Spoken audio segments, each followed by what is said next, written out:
Waduh, dia tidur nyenyak. Lah terus siapa yang manggil? Malam itu, Robbie baru saja memejamkan mata saat sama-sama terdengar namanya dipanggil.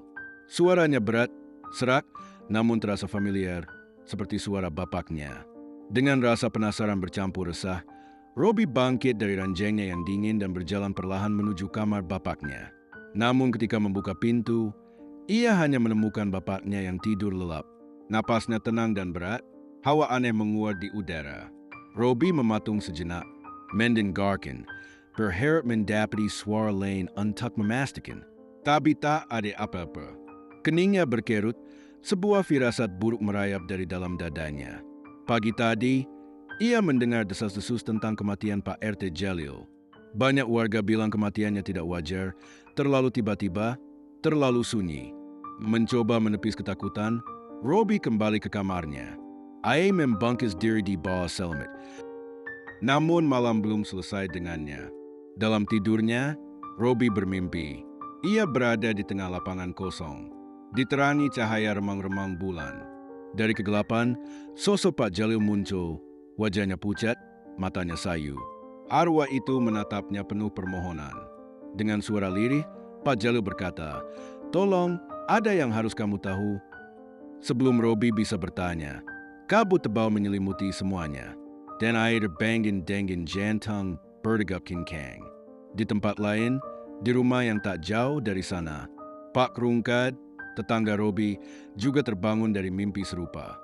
Dalam tidurnya, Pak Jalil muncul, suaranya kacau, penuh kesakitan. Hanya sempat mengucapkan sepotong kata yang membekas. Telangin, Kad. Lalu hilang, meninggalkan Pak Rungkad berkeringat dingin dan ketakutan. Masih dalam kondisi limbung, Pak Rungkad membangunkan anaknya, Peot. Dengan suara bergetar, ia menceritakan tentang mimpi itu, tentang pesan tak selesai dari arwah Pak Jalil. Peot mendengarkan dengan wajah membiru ketakutan. "Ai tahu, ani biukin sekedar bangga. Pagi harinya, Robbie, yang merasa tidak tenang, menghubungi Peot. Saat mereka berbagi cerita, keduanya tercengang mendapati betapa serupa pengalaman mereka. Ini bukan kebetulan, ini pertanda. Siangnya, mereka berkumpul di gardu tempat biasa bersama anggota geng 4G, Robbie, Peot, Kona, dan Dot. Di bawah sinar matahari yang terasa anehnya suram, Robbie menceritakan semuanya, suara yang memanggilnya, mimpi tentang arwah Pak Jalil, dan pengalaman aneh yang dialami Pak Rungkad. Gardu itu, biasanya riuh dengan tawa mereka, kini dipenuhi keheningan yang berat. Ada sesuatu yang belum selesai, gumam Kona. Mungkin kita harus cari tahu, lanjut Dot, menatap mereka satu persatu. Tak ada yang membantah. Di antara ketakutan dan rasa penasaran, mereka tahu satu hal. Malam itu baru permilan.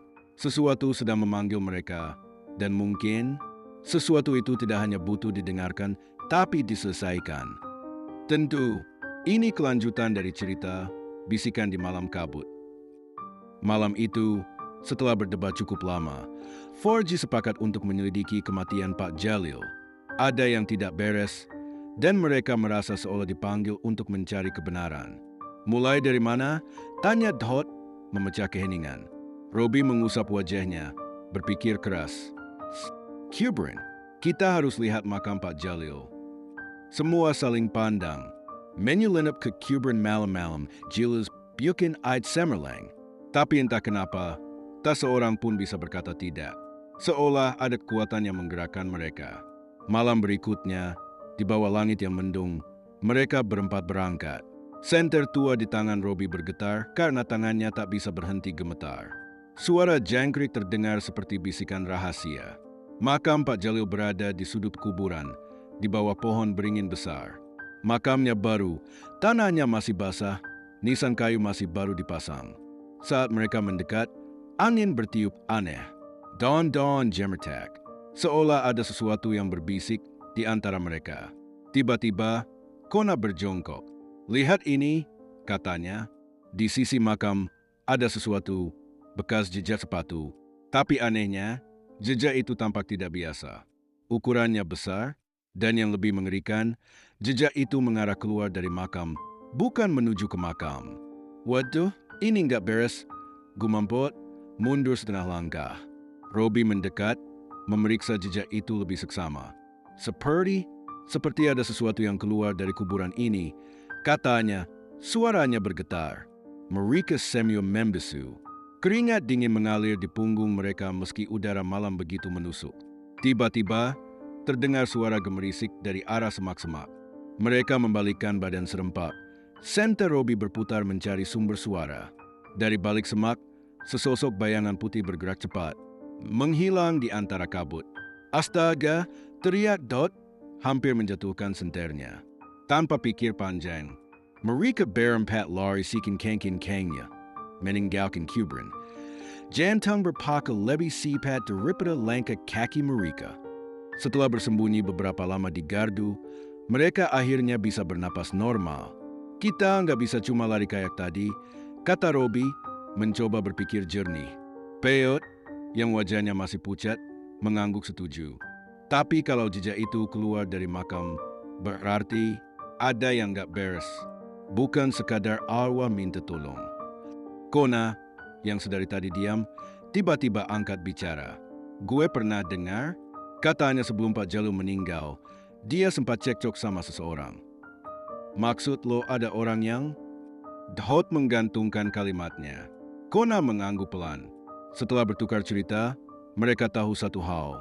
Sebelum meninggal, Pak Jalil sering pergi ke rumah tua di pinggir kampung. Because rumah kosong yang dulu katanya angker. Besok kita ke sana, kata Robbie, suaranya berat tapi tegas. Tak ada yang membantah. Mereka tahu, APA Panyon menantai mereka di rumah ITU. Mungkin akan menjadi kunci untuk mengungkapkan apa yang sebenarnya terjadi pada Pak Jalil. Atau mungkin membawa mereka pada kengerian yang lebih dalam. Kisokan malam, Forge berkumpul lagi. Dengan Senter, Parang Kessel Wears bepaknya Piat, dan Sajan Gam Kabarenin yang Serpis Curtis. Mereka berangkat ke rumah tua itu. Rumah itu berdiri di pinggir kampung, menghadap kebun bambu yang kini tertutup kabut tipis. Dinding kayunya lapuk, catnya mengelupas, jendelanya pecah seperti mata mati yang mengintip. Robbie menilon luda. Siap, bisiknya. Tak ada jawaban, hanya anggukan ragu. Mereka melangkah mesak. Begitu mereka menginjak ambang pintu, hawa dingin langsung menyergap. Di dalam, bau lembab dan apek menyusuk hidung. Lantai kayu berdiri di bawah langkah mereka, sikin menjelat dalam bayi sehantu. Senter Robbie menyapu ruangan. Di pojok, ada sebuah kursi goyang tua. Aneh, kursi itu perlahan bergoyang sendiri, meski tak ada angin. Piat mengejut. Gue nggak suka ini, bisiknya. Tiba-tiba, terdengar suara, seperti bisikan samar, namun bukan berasal dari mulut manusia. Bukan dia. Forji saling pandang, muka mereka memucat. Siapa? Tanya Kona. Suaranya hampir tak terdengar. Tak ada jawaban, hanya suara langkah, tep, tep, tep, di lantai atas. Naik, bisik Dot dengan napas berat. Robbie mengangguk, meski seluruh tubuhnya berteriak untuk lari. Mereka berjalan ke tangga, menahan napas di setiap langkah. Di puncak tangga, ada sebuah pintu setengah terbuka. Dari celahnya, cahaya samar menyelinap keluar. Robbie mendorong pintu itu perlahan. Ruangan itu kosong, kecuali sebuah meja tua. Di atasnya terhampar foto-foto usang. Mereka mendekat, dan jantung mereka serempak membeku. Di antara foto-foto itu, ada gambar Pak Jalil berdiri bersama seorang pria yang tak mereka kenal. Wajah pria itu keras, dingin, dan anehnya, dalam foto itu, bayangan pria itu kabur, seolah bergerak sendiri. Di bawah foto, tertulis dengan tulisan tangan gemetar. Yang mengambil APA yang bukan miliknya. Akan diambil. Seketika, hawa ruangan berubah. Angin dingin berputar. Pintu tertutup sendiri dengan keras. Senter mereka berkedip-kedip, lalu padam. Dalam kegelapan itu, mereka mendengar suara, temukan dia sebelum terlambat. Suara itu tak hanya terdengar di telinga mereka, tapi juga menggema di dalam kepala, mengguncang pikiran mereka. Ketika senter Robbie kembali menyala, mereka sadar. Di dinding ruangan, dengan darah kering, ada tulisan besar. Dia masih hidup. Forji Membeku.